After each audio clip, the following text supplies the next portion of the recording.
Halo, saya Ariel Noah. Jangan lupa kalian subscribe channel ini ya. Channel Karam Kali Aja Seram. Jangan lupa juga kalian like, komen, dan share. Terima kasih ya. Bye-bye.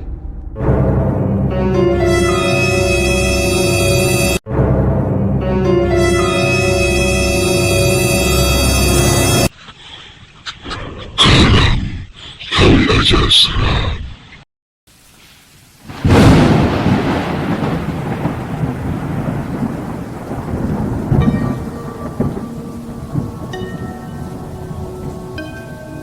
Pakai parfum kemana-mana. Assalamualaikum semuanya.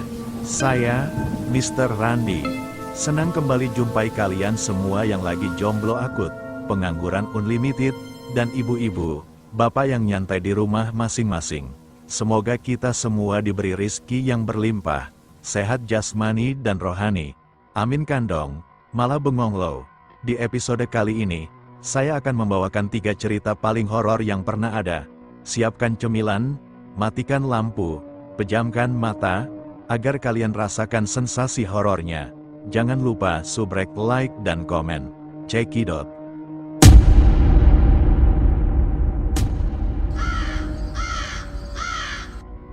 Cerita pertama.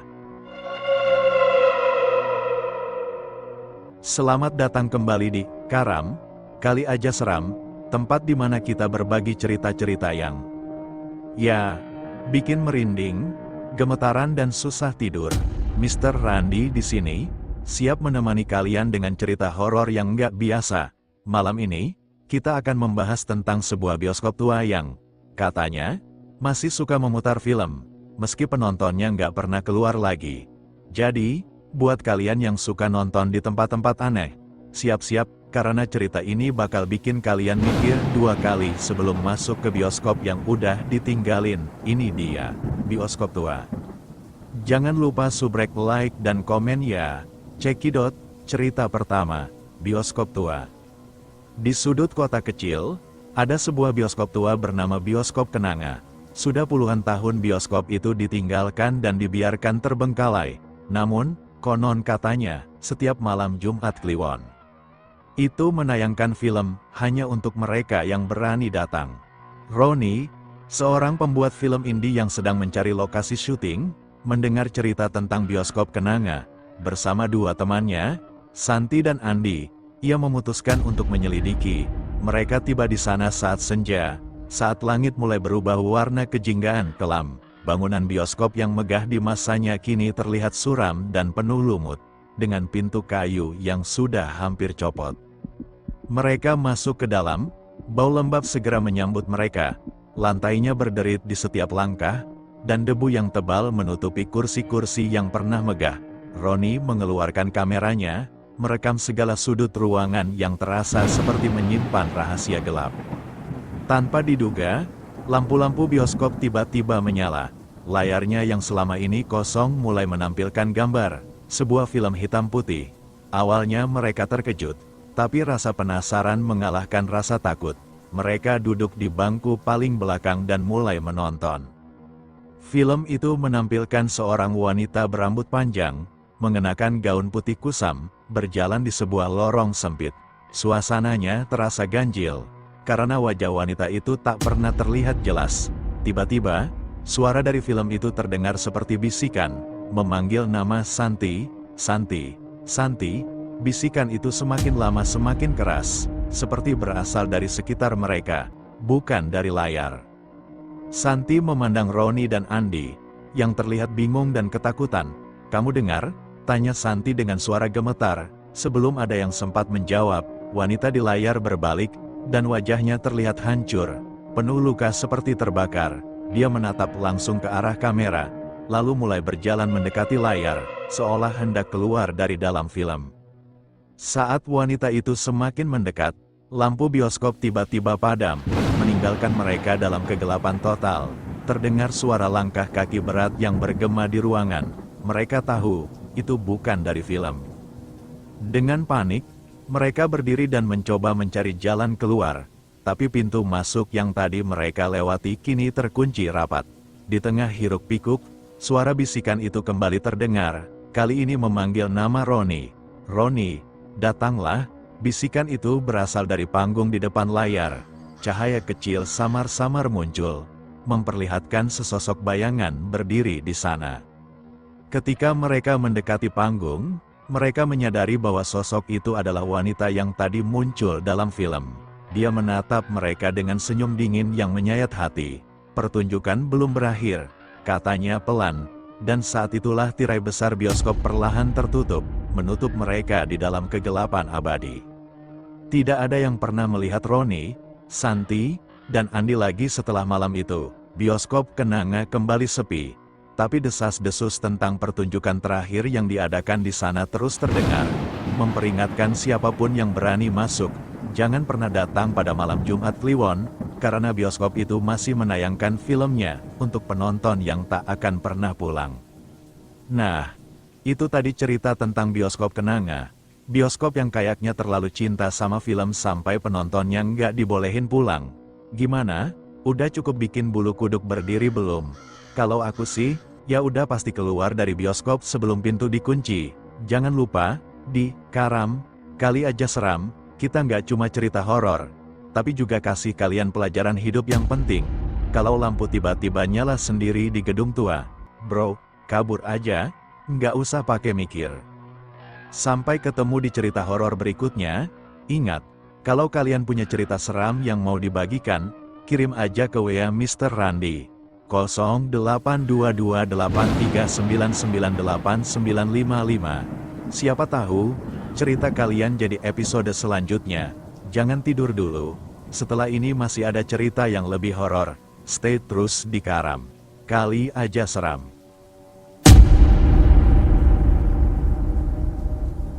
Cerita kedua.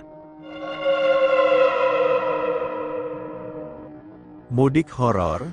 Cerita kedua. Kali ini saya bakal ngebahas momen yang selalu ditunggu-tunggu sama banyak orang mudik. Siapa yang nggak excited pulang kampung, kumpul sama keluarga, ketemu teman-teman lama, dan ngerayain hari besar bareng. Tapi, nggak semua perjalanan mudik berakhir bahagia. Loh, ada beberapa yang malah membawa pulang kengerian. Cerita kali ini akan bawa kita ke perjalanan seorang pemuda, Tio, yang awalnya cuma ingin pulang kampung. Tapi siapa sangka, ini akan jadi mudik terakhirnya. Bagaimanakah kisah lengkapnya? Tetap stay di channel Karam Kali Aja Seram. Jangan lupa subrek, like, dan komen. Mall Citra, mari kita cerita. Mudik selalu menjadi momen yang dinanti. Orang-orang berbondong-bondong pulang ke kampung halaman, melepas rindu dengan keluarga dan merayakan hari besar bersama. Seperti tahun-tahun sebelumnya, Tio pun tidak mau melewatkan kesempatan itu. Tahun ini, dia akan mudik ke rumah kakek neneknya di sebuah desa terpencil di Jawa Tengah. Namun, ada sesuatu yang berbeda kali ini. Tio memutuskan untuk berangkat lebih malam dari biasanya, karena ada rapat mendadak di kantornya. Jam menunjukkan pukul 9 malam ketika Tio akhirnya memulai perjalanan. Jalanan tampak lengang, dan hanya sesekali ada kendaraan lain yang melintas. Tidak seperti mudik sebelumnya yang selalu ramai. Kali ini terasa sepi dan sunyi. Rasa cemas mulai merayapi pikirannya, tapi Tio berusaha mengabaikan perasaan itu. Dia mengemudi dengan santai, sambil mendengarkan musik dari radio. Namun, tiba-tiba, suara radio menjadi berderit dan mengeluarkan bunyi statis yang mengganggu. Tio mencoba mengganti frekuensi, namun semua kanal radio mengeluarkan suara yang sama, hanya statis dan bunyi-bunyi aneh yang tak bisa dijelaskan. "Ah, gangguan sinyal biasa," gumamnya. Setelah beberapa jam, Tio merasa haus dan ingin berhenti sebentar untuk membeli minuman. Di depan terlihat warung kecil yang agak terpencil. Dengan lampu kuning yang berpendar samar, dia memarkir mobil di depannya, dan berjalan masuk. Di dalam, seorang perempuan tua berdiri di balik meja, menatapnya dengan tatapan kosong. "Selamat malam, Bu, ada air mineral?" tanya Tio sambil tersenyum, berusaha ramah. Namun, perempuan tua itu hanya diam, matanya tak berkedip, terus memandanginya dengan tatapan tajam. Tio merasa merinding, tapi mencoba tetap tenang. Dia mengambil sebotol air dari rak, meletakkannya di meja, dan menyerahkan uang kepada perempuan itu. Tanpa mengucapkan sepatah kata pun, perempuan tua itu mengambil uangnya, tapi matanya masih tidak lepas dari Tio. "Ini uang kembalian, Bu?" tanyanya lagi. Namun perempuan itu tetap bungkam, hanya menyerahkan botol air tanpa bicara. Tio cepat-cepat keluar dari warung, merasa ada yang tidak beres. Saat masuk kembali ke mobil, dia melihat ke spion dan perempuan tua itu masih berdiri di pintu, menatapnya tanpa bergerak sedikit pun. Tio menekan gas dan melaju cepat, meninggalkan warung itu sejauh mungkin. Perjalanan kembali menjadi sunyi, jalan semakin sepi dan gelap, tanpa ada satupun kendaraan lain yang melintas, hingga tiba-tiba, Tio melihat ada seorang lelaki berdiri di tepi jalan, melambaikan tangan. Pria itu tampak seperti seorang pemudik, mengenakan tas punggung besar dan jaket lusuh. Meski perasaannya sudah tidak enak, Tio merasa kasihan. Dia berhenti dan menurunkan kaca mobil. "Mau kemana, Mas?" tanyanya. "Saya mau ke kampung di ujung sana. Bisa numpang, Mas?" jawab pria itu sambil tersenyum kecil. Senyum itu terasa aneh, tapi Tio berpikir mungkin pria itu hanya lelah. "Masuk aja, saya juga mau ke arah sana," jawab Tio. Pria itu masuk ke mobil dan duduk di kursi penumpang depan. Sepanjang perjalanan, pria itu diam, hanya memandang lurus ke depan dengan mata yang kosong. Setelah beberapa kilometer, pria itu tiba-tiba berkata, "Mas tahu nggak, jalan ini terkenal angker." Tio tersentak. "Serius? Saya nggak pernah dengar cerita apa-apa soal ini." "Ya, banyak yang nggak tahu. Tapi di jalan ini, banyak pemudik yang hilang. Kadang mereka ketemu, kadang nggak pernah ditemukan lagi," kata pria itu dengan nada datar. Tio merasakan bulu kuduknya meremang. "Kok bisa?" Pria itu tidak menjawab, hanya tersenyum kecil lagi. Tapi kali ini, senyumnya terasa lebih menyeramkan. Tio mencoba bersikap tenang, tapi jantungnya berdegup kencang. Dia menoleh ke pria itu sebentar, dan tiba-tiba, wajah pria itu berubah, kulitnya pucat, matanya merah seperti menyala, dan senyumnya memperlihatkan gigi-gigi tajam yang tak manusiawi. Tio langsung menginjak rem, menghentikan mobil dengan mendadak. "Keluar, cepat keluar dari mobil saya," teriaknya. Tapi ketika dia menoleh lagi, kursi penumpang sudah kosong. Pria itu menghilang begitu saja, tanpa jejak. Tio terengah-engah, mencoba mengumpulkan akal sehatnya. Dengan tangan gemetar, dia menginjak gas dan melaju kencang. Dia ingin segera keluar dari jalanan terkutuk ini. Setelah beberapa kilometer, dia akhirnya melihat tanda desa tempat kakek neneknya tinggal. Dengan rasa lega, dia memperlambat laju mobil dan berbelok menuju rumah mereka. Ketika sampai di depan rumah, dia melihat pintu sudah terbuka, dan neneknya berdiri di depan pintu, menunggu. "Nek," Tio berlari menuju neneknya. Tapi ketika dia sampai di depan neneknya, sesuatu terasa aneh. Neneknya tersenyum, tapi itu bukan senyum yang hangat seperti biasanya.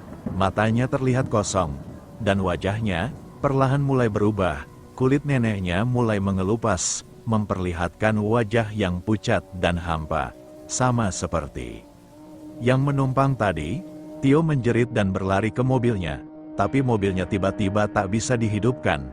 Dari dalam rumah, dia mendengar suara-suara aneh, suara langkah kaki berat, dan bisikan-bisikan yang tidak bisa dia mengerti. Tio berlari ke belakang rumah, mencari jalan keluar, tapi yang dia temukan hanyalah kegelapan yang menunggu.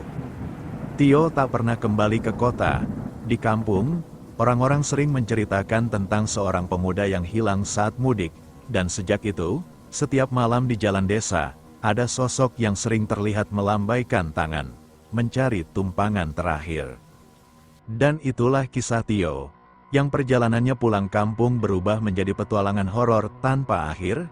Dalam perjalanan mudik, kita nggak cuma bertemu dengan kenangan, tapi bisa jadi dengan sesuatu yang lebih gelap. Jadi, buat kamu yang mau mudik, pastikan jangan pernah berhenti di tempat asing, dan selalu waspada dengan siapa yang numpang di perjalananmu. Karena di jalan, nggak semua yang kamu lihat adalah manusia. Terima kasih udah dengerin Karam Kali Aja Seram kali ini. Sampai ketemu di cerita horor berikutnya. Bye-bye.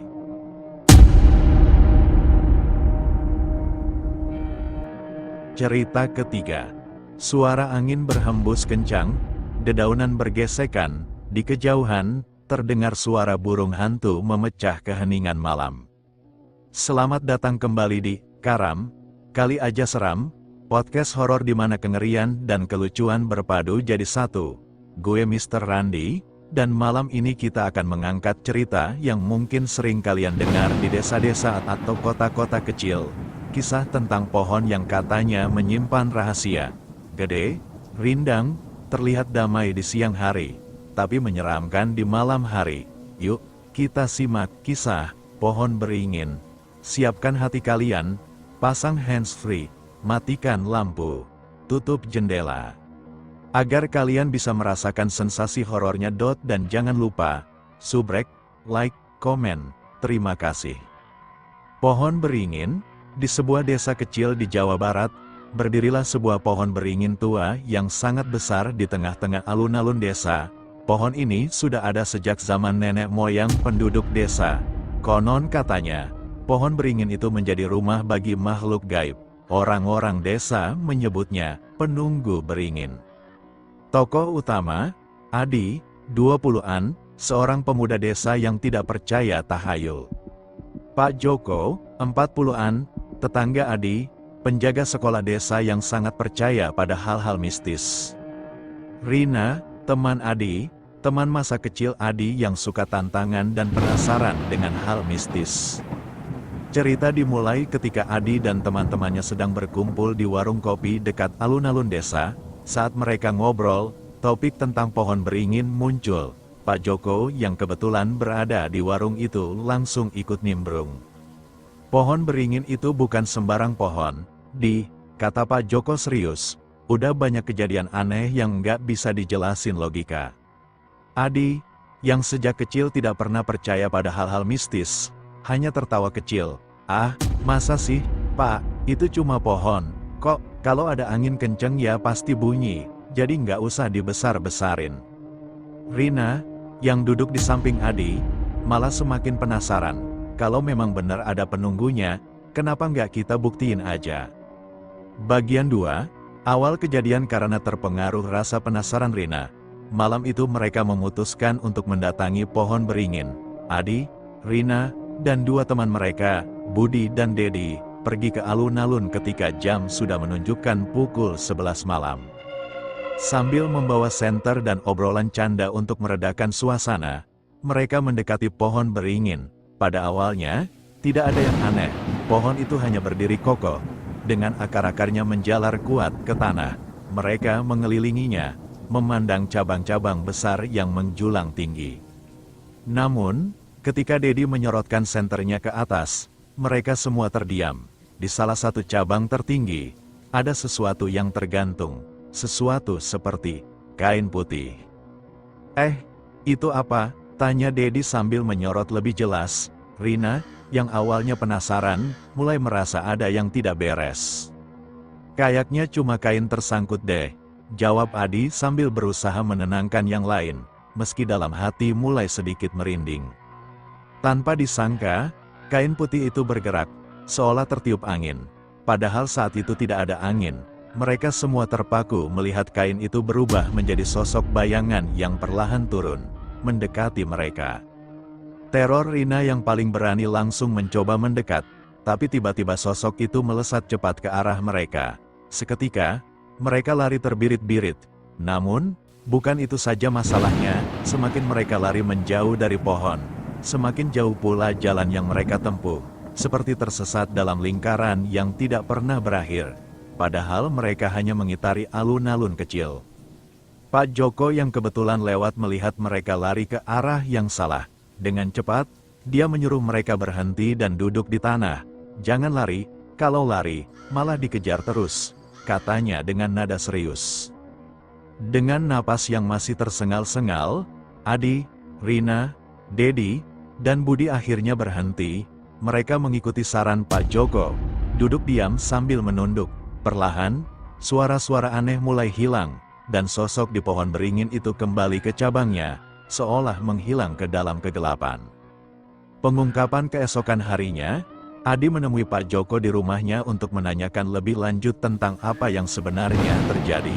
Pak Joko menceritakan bahwa pohon beringin itu sudah lama dianggap keramat oleh penduduk desa. Setiap tahun, ada beberapa orang yang mengaku melihat sosok seperti yang Adi dan teman-temannya lihat tadi malam. Makhluk itu memang suka iseng dengan orang-orang yang nggak percaya. Makanya, jangan pernah tantang yang nggak kelihatan. Kadang yang kita pikir aman-aman aja, ternyata punya rahasia, kata Pak Joko. Setelah kejadian itu, Adi mulai sedikit percaya bahwa ada hal-hal di dunia ini yang tidak bisa dijelaskan oleh logika. Dia, Rina, dan teman-temannya sepakat untuk tidak lagi bermain-main di sekitar pohon beringin saat malam tiba. Suara malam kembali terdengar. Burung hantu bersuara sekali lagi. Gimana, sudah merinding belum? Memang, pohon beringin mungkin cuma terlihat seperti pohon biasa di siang hari. Tapi siapa yang tahu apa yang terjadi ketika malam tiba? Ingat, kadang kita nggak perlu cari tahu apa yang tersembunyi di balik hal-hal yang kelihatan aman. Terima kasih sudah mendengarkan, Karam Kali Aja Seram. Sampai jumpa di episode berikutnya, dengan cerita horor lainnya yang lebih seram.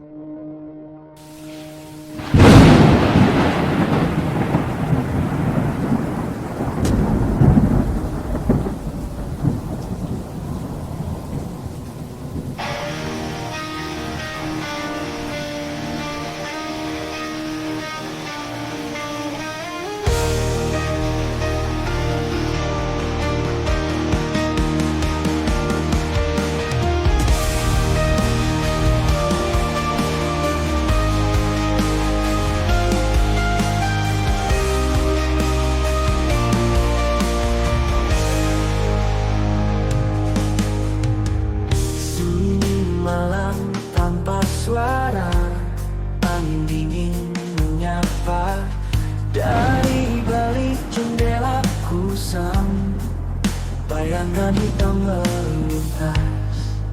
Hantu di dalam mimpi mengintai tanpa henti.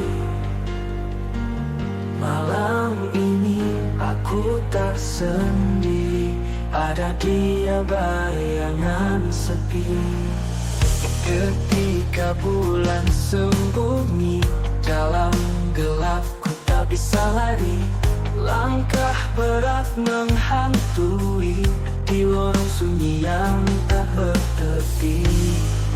Hantu di dalam mimpi mengintai tanpa henti.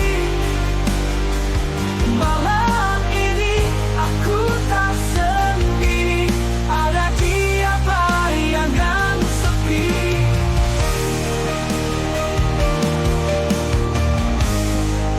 Ketika bulan sembunyi dalam gelap, ku tak bisa lari. Langkah berat menghantui di lorong sunyi yang tak bertepi.